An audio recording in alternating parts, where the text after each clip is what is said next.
करीब 2500 राजनीतिक दल हैं। 20 अलग दल राज्यों में शासन कर रही है, 22 आधिकारिक भाषाएं हैं और हजारों दूसरी डेलीगेट्स हैं। इन 2500 राजनीतिक दलों में कई एक्टिव और अनएक्टिव दल भी शामिल हैं। फिर भी 2500 राजनीतिक दल।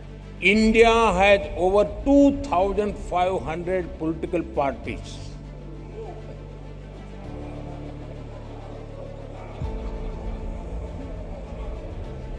I repeat, 2,500 political parties.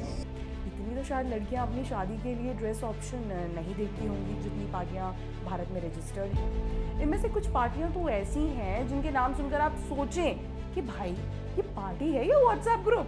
जैसे ATMQ पार्टी बनी थी नोटबंदी के टाइम। इनका एजेंडा था लाइनों में लगे रहो लेकिन लोकतंत्र में आगे बढ़ो। टी लवर्स डेमोक्रेटिक फ्रंट, चाय पर चर्चा से चाय पर चुनाव तक। इनके मैनिफेस्टो में फ्री अदरक चाय की भी मांग थी। आखिरी बेंच स्टूडेंट यूनियन, जो कहते हैं टॉपर सरकार बना सकते हैं लेकिन देश हम बैक बेंचर्स चलाते हैं। पकोड़ा सेलर्स फ्रंट, रोजगार मांगने गए थे, पार्टी बनाकर रोजगार खुद ही दे डाला। ऑल इंडिया लवर्स पार्टी, इनका नारा है जो दिल से लड़े वही असली नेता। इनकी रैलियों में गुलाब और गिटार अनिवार्य है। इंटरनेट वाले भाई पार्टी, डिजिटल इंडिया के सच्चे भक्त, वाईफाई अगर कट गया तो ये सरकार गिरा देंगे। गौशाला बचाओ पार्टी, गायों की सुरक्षा से लेकर उनके वोटिंग राइट्स तक की मांग कर चुके हैं। जूता मारो पार्टी, विरोध का सबसे फंक्शनल तरीका अपनाने वाली पार्टी का नारा है जूता चलेगा सत्ता हिलेगी। सत्य शिखर पार्टी, जो देश शाकाहार और नशा मुक्ति की आग्रही पार्टी है। अब आप सोच रहे होंगे इतनी सारी पार्टियों में वोट किसे दें?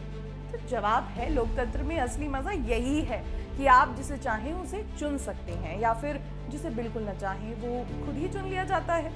प्रधानमंत्री मोदी जब घाना की संसद में बोले कि भारत एक सांस्कृतिक लोकतंत्र है तो उसका मतलब सिर्फ संसद और संविधान तक सीमित नहीं है।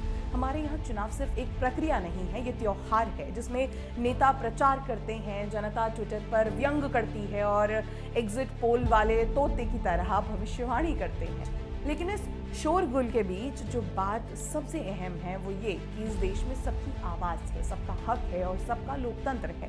भले ही ऑल इंडिया बेरोजगार सेना आज सरकार में ना हो या डिजिटल देश पार्टी सिर्फ यूट्यूब कमेंट्स में एक्टिव हो, पर इनका होना ये बताता है कि लोकतंत्र सिर्फ जीतने वालों का नहीं बल्कि वो मंच है जहां हर सोच, हर आवाज़ को जगह मिलती है। और सोचा जाए तो राहुल गांधी को अब कांग्रेस छोड़ ऑल इंडिया बेरोजगार सेना ही आ जाना चाहिए। कुछ नया तो हो। जय हिंद।